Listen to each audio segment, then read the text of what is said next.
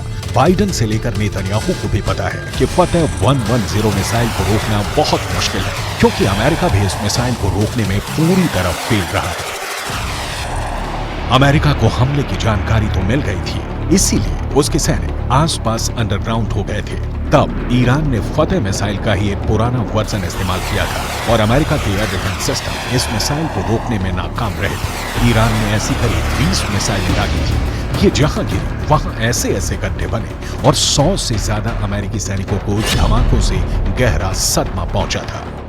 देखा जाए तो इस वक्त पूरे पश्चिम एशिया में युद्ध की चिंगारी पहुंच चुकी है। इजराइल से लेकर गाजा तक, गाजा से निकली आग लेबनान तक पहुंच चुकी है। चिंगारी सीरिया और ईरान में भी नजर आ रही है और अब उत्तर कोरिया से मिले हथियार बड़ा खतरा बनते दिखाई दे रहे हैं। If they go strong, if they're not defeated, they will derail this process. They will imperil the entire Middle East. If the Middle East falls to the axis of terror, Europe will be next, and no one will be safe. This is not a local battle. This is a global battle. The paramount need is to defeat this axis. That battle is now being waged by us against Hamas in Gaza.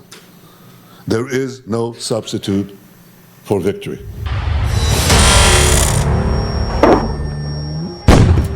Hezbollah का खतरा बहुत बड़ा है, ये Israel भी जानता है और अमेरिका भी। अगर हिजबुल्लाह ने गियर बदला तो इजराइल के लिए उसे रोकना आसान नहीं होगा। यही वजह है कि अमेरिका के विदेश मंत्री एंटनी ब्लिंकन इराक का भी दौरा कर चुके हैं। जब ब्लिंकन इराक पहुंचे तो वो बुलेट प्रूफ जैकेट पहने हुए थे। इराक में ऐसा खतरा बताता है कि अमेरिका इस वक्त वहां की मिलिशिया हश्द अल शाबी से भी घबराया हुआ है, क्योंकि ईरान समर्थित इस गुट ने अब इराक और सीरिया दोनों जगह अमेरिका के अड्डों पर हमले शुरू कर दिए हैं।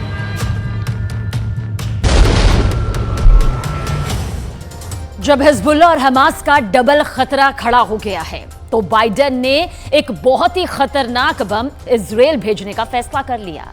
इस बम को दुनिया बालाकोट वाले बम के नाम से भी जानती है। अब इसे गाजा का नया बवंडर भी कहा जा रहा है। क्यों? जरूर देखिए कच्चा चिट्ठा के जरिए।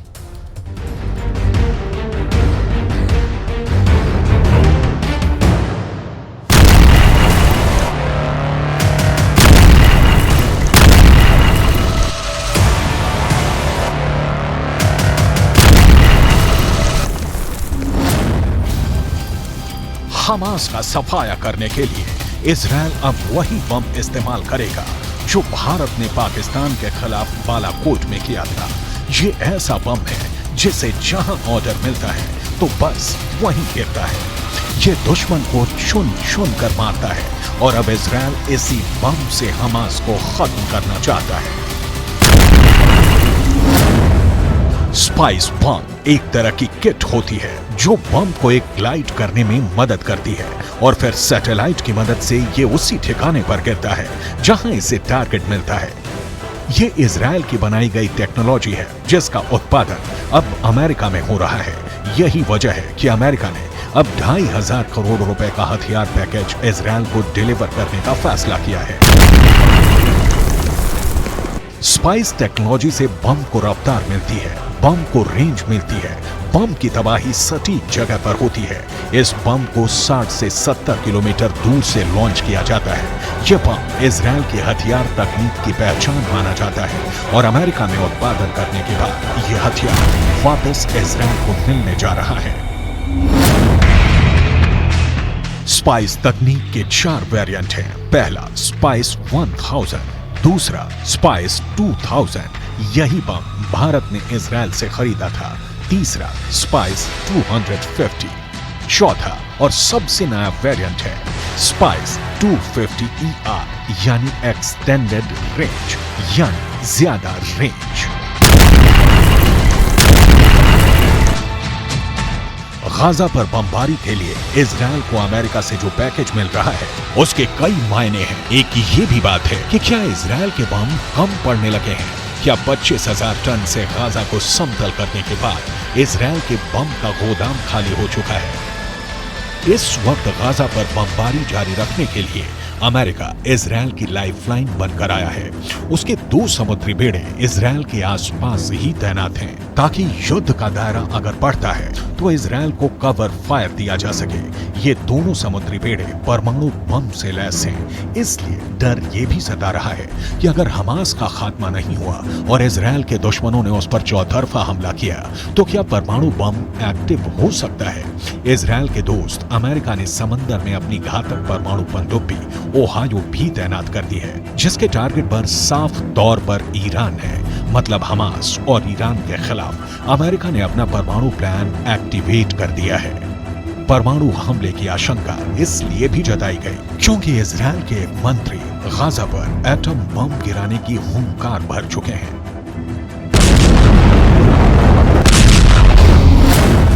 अब रूस ने भी परमाणु बम की नुमाइश करके अपनी नीयत साफ कर दी है, जिसके बाद अमेरिका घबराया हुआ है। बाइडेन ने अपने नए परमाणु बम पर काम करना शुरू कर दिया है। अमेरिका ने नया परमाणु बम बनाने का ऐलान किया है। अमेरिका का ये नया न्यूक्लियर ग्रेविटी बम होगा। अमेरिका के नए परमाणु बम का नाम B6113 होगा। नागासाकी पर गिराए बम से 14 गुना बड़ा होगा ये बम। अमेरिकी रक्षा विभाग ने ऐलान किया है कि वो B61 परमाणु ग्रेविटी बम के मॉडर्न वर्जन B6113 पर काम शुरू करने जा रहा है। अमेरिका का ये नया परमाणु बम कितना ताकतवर होगा? सवाल है कि क्या अमेरिका रूस के जार बम से भी बड़ा और अधिक शक्तिशाली परमाणु बम बना सकता है? क्योंकि विदेशी मीडिया की माने तो पुतिन ने जार बम की ये प्रदर्शनी अमेरिका को चिढ़ाने के लिए ही रखी है।